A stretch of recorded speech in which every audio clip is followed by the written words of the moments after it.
Assalamualaikum warahmatullahi wabarakatuh. Perkenalkan, nama saya Muslimin, biasa dipanggil Imin. Saya dari program studi Rekayasa Instrumentasi dan Otomasi. Nah, saya sendiri dari angkatan 2002 dengan NIM 1224919. Nah, pada video pertama kali ini, saya ingin membuat video tentang praktikum pneumatik dan hidrolik pada pertemuan pertama, yang dimana pada pertemuan ini kita akan membahas tentang K3, yaitu keselamatan dan kesehatan kerja. K3 yang ada di laboratorium pneumatik dan hidrolik yang akan kita laksanakan praktikum nantinya. Nah, pada praktikum kali ini kita itu membahas tentang masalah K3 yang dimana K3 sendiri itu membahas tentang keselamatan, kesehatan tenaga kerja. Nah, secara tidak langsung praktikum nanti itu memang kita perlukan K3 karena banyak problem-problem atau kecelakaan kerja yang bakal kita temukan. Nah, jadi apa aja sih tantangan-tantangan ketika praktikum? Ya mungkin karena kita praktikumnya tentang pneumatik, ya bisa jadi mungkin karena yang pertama kita menggunakan pompa atau kompresor yang bertekanan tinggi, selangnya lepas atau fittingnya lepas, itu bisa meledak dan membahayakan praktikan atau laboratorium.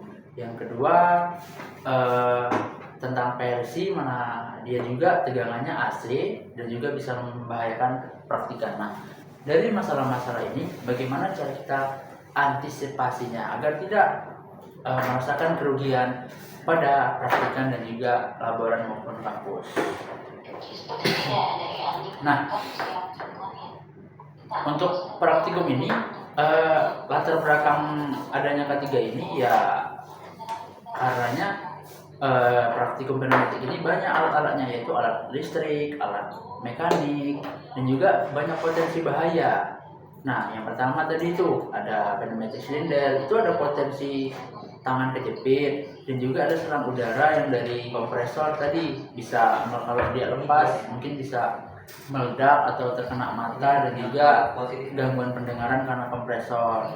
Nah, K3 ini itu menjamin keselamatan kerja atau antisipasi dari kecelakaan-kecelakaan yang ada nantinya saat praktikum begitu. Nah, setelah kita masuk latar belakang, ada tujuan penerapan K3.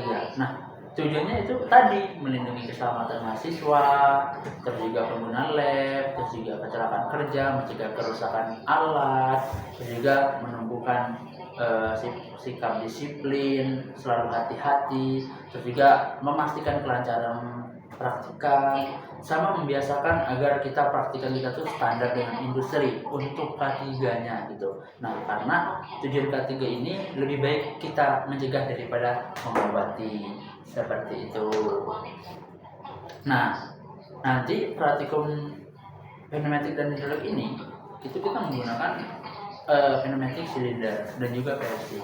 Nah, dari kedua alat ini mempunyai resiko yang sangat berbahaya kalau kita salah langkah atau ada potensi bahaya. Nah,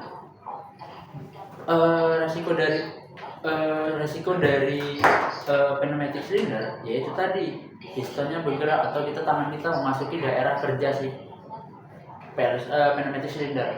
Kalau kita masuk ketika tempat jalur dia itu bisa berbahaya untuk tangan kita, dan juga tadi kebocoran kompresor dan juga salah program. Nah, itu bisa mempengaruhi gerakan, dan apa kita dari sekitar itu sangat berbahaya untuk kondisi badan kita atau tangan kita. Dan juga PLC itu dia bekerja dengan tegangan AC 220 volts.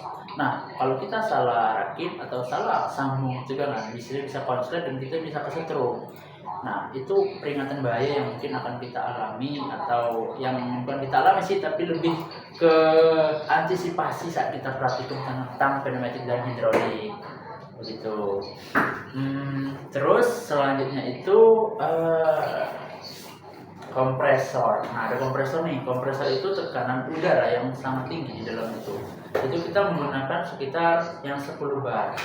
Nah, kalau tekanannya lewat kapasitasnya dari 10 bar, itu bisa meledak dan juga buncit, bisa kena mata. Apalagi selangnya itu kalau lepas bisa mencabuk-cabuk.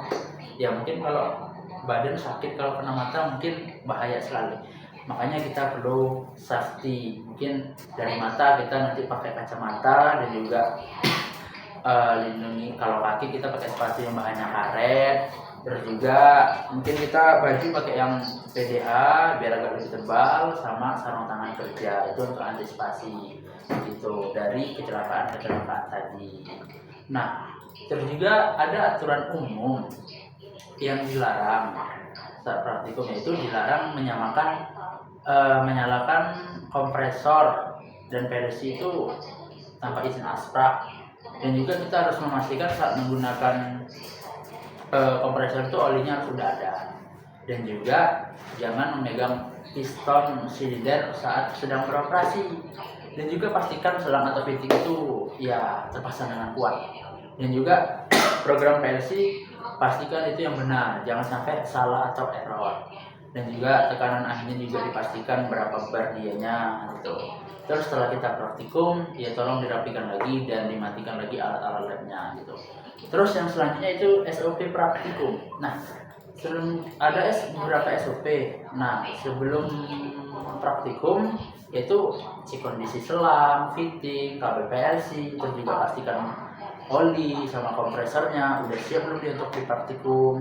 Terus juga ketika praktikum jaga jarak juga, antisipasi mungkin tadi kompresornya meledak atau selangnya lepas gitu. Dan juga setelah praktikum ya matikan lagi PLC-nya, kompresornya susun lagi rapi gitu. Seperti biasa, jangan sampai ditinggal, karena kalau ditinggal takutnya sangat berbahaya lah gitu, atau nyangkut di kaki putus, nah, kena temen atau kena mahasiswa praktikan yang lain gitu. Terus selanjutnya itu kita harus tanggap, jadi praktikan itu harus tanggap darurat. Ketika ada kebocoran ya langsung kita matikan kompresor. Ketika ada kebocoran listrik ya kita langsung matikan saklarnya. Dan juga ketika kompresor udah overheat ya udah kita matikan. Terus juga kita kalau ada percikan api kita langsung ambil alpat yang ada di dinding atau di lab, langsung kita padamkan apinya. Itu untuk antisipasi. Nah, dan juga untuk praktikum kali ini ya mungkin itu saja potensi-potensi bahaya yang akan kita temui nantinya, dan jangan sampai juga bakal kita temui. Nah, baiknya itu kita mengenal K3, keselamatan kesehatan kerja, untuk antisipasi dari kecelakaan saat praktikum yang akan masuk mendatang. Nah, itu.